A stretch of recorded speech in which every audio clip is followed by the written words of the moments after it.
And look, the right eye of Saunders is swelling up. Canelo rounds by Crawford. Hits the 6, 7.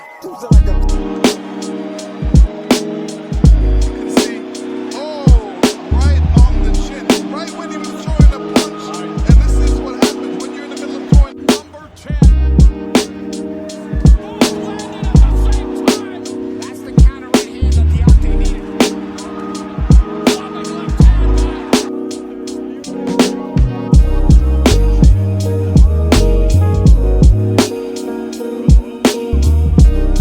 In favor of the winner, remaining undefeated, proving he is one of the elite champions of the sport.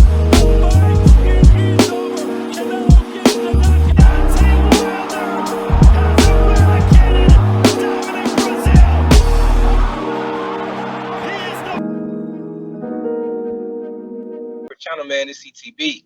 It's a Chin Up Boxing. I'm your boy Jay Slay. So what up to him, man? What's up, everybody? Remember to like, subscribe, hit that notification button, comment. Let's keep this channel growing. You know why? Because we love boxing and you love boxing.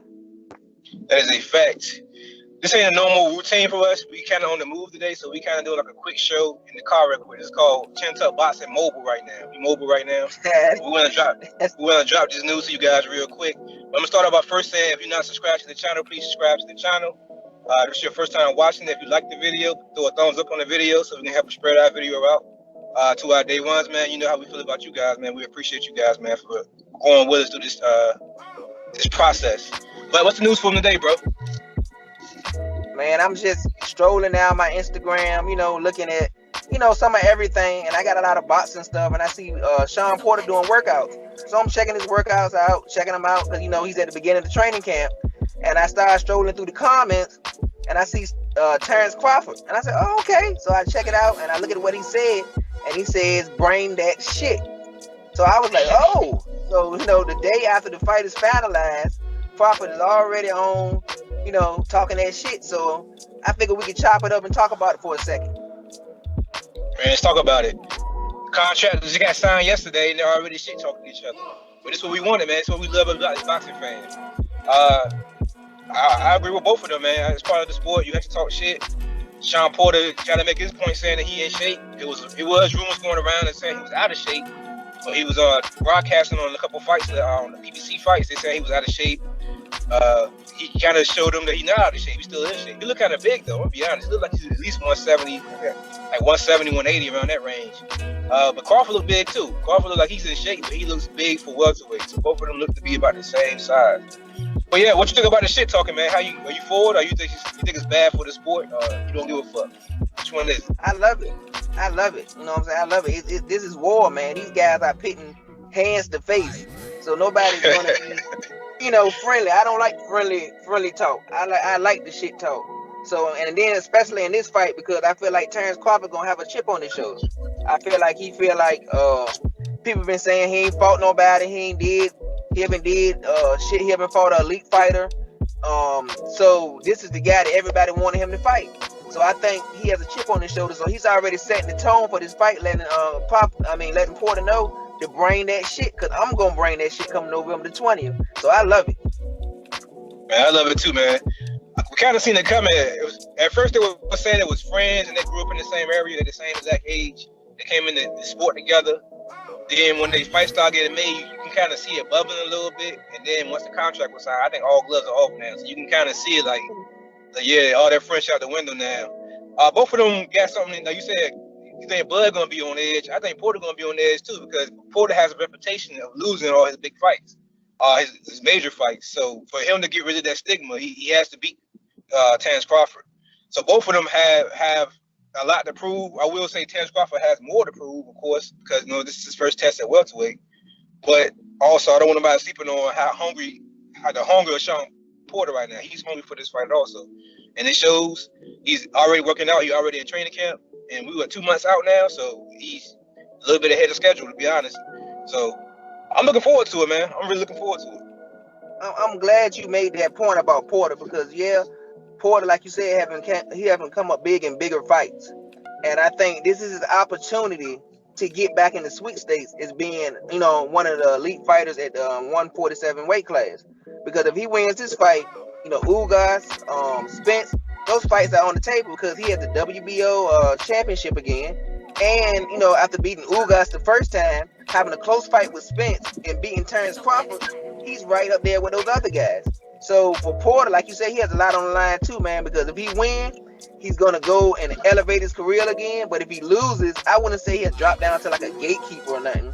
But he won't be on that elite status level of the Crawfords and the Spence. So this is big for him also. I'm gonna be honest, I do see him possibly dropping to gatekeeper because he don't kind of what you said. It's kind of like a double-edged sword almost. He don't fought everybody in the division, so most of them not gonna want to fight him again unless it comes with a big payday and or with a belt. You know what I'm saying? So Sean Porter loses this fight, he pretty much lost to all the other big welterweights other than Danny Garcia. So he might can get another fight with Keith Thurman, but that's another. You got to put Ugas in there now. But we looking at Ugas possibly getting the Earl Spence fight. So is Ugas really going to give up? What I'm saying as far as him beating, elite type fighters, I guess you got to throw Ugas in there for a good win for him. I'm saying because Ugas did beat Manny Pacquiao, so he's kind of a player also after that. You know how I feel about the Ugas Porter fight, man. Me and a whole lot of other people think he lost that fight. I still to this day, I actually just watched that fight the other day. I still to this day think Porter lost that fight. He didn't look himself. To be thoroughly honest, Porter's I went back and watched his last fight also. His last fight, he really didn't look himself. That guy he was fighting, Pumela, he was supposed to get that guy out of there, man, to be honest with you. He was supposed to have that guy at least in trouble, but the guy was giving Porter some trouble with that jab, man. I've been pretty much doing film study. We'll break that shit down. We'll break that down later on in another video, how we think the matchup is going. But like I said about the shit talking, man, man, the way I see it, like you said, they both on edge. They both got too much to prove. And like you said, that gatekeeper status, this is how I see it. In closing, this is how I see it. Whoever loses this fight, they're going to have to be the one to take that risk and fight in the up-and-comers. Like whoever loses this fight, going to have to be the one that fight the Ortizes and the Boots. You know what I'm saying? Because they want to make a name for themselves. And the only way for them to make a name for themselves, they got to fight one of these guys. So the guy in the losing spot of this fight, he will have to either fight, like you said, have to be lucky enough to get like a Ugas fight possibly. Because nobody getting the Earl Spence fight unless they bring in the money. So he got to get lucky and get a Boots fight. It might get a rematch. If Porter wins, I'm pretty sure it's probably a rematch clause in the deal. So it might be a rematch. But if not, whoever loses this fight, man, I see them fighting the up-and-comers. What you think about that? I totally agree with you on that point. Because like you said, if Crawford lose, I mean, where do he go but to fight the young guys? Because if you beat one of those young guys, it kind of can elevate you again to maybe getting right there on the cringe of fighting one of those guys again. But like you said, they'll be pushed back to that point of having to prove themselves. Like you said, Porter, if Porter loses this fight, he can't fight Spence. He can't fight Ugas. He can't fight. Nobody wants to see Danny Garcia again. And probably maybe Keith Thurman. But other than that, he would have to go back and fight a Boots Ennis or Ortiz. Most likely a Boots Ennis. And if, like you said, if Crawford lose, he most likely gonna have to fight Ortiz. Because I think he was his mandatory anyway. They've been going back and forth, so it would make sense. So yeah, like you said, if they lose this fight, it's gonna be pushed back to fighting one of those guys, which to me is a good fight also. So for us boxing fans, even with the loser, I feel like we getting another blessing in the sky because we'll get another great fight from that fight. Exactly. Only if they fight each other, man. They have to still sign those contracts and fight each other. I'm hoping welterweight be the division that actually break that mold in boxing and actually go start fighting each other, man. I'm kind of tired of seeing all the ducking and contract playing and all that other stuff. But I give 154. I give 154 as credit. Those guys are still fighting each other. But like you said, every other division is playing around too much. But 154, I give them their credit. Exactly. I feel the same way. With that, you got anything else you want to add to this topic, man? No, we just want to throw that out there real quick. Most definitely. With that being said, man, this is your favorite channel, man. This ETB. It's your Chin Tuck Boxing Mobile. Check him out of here, man.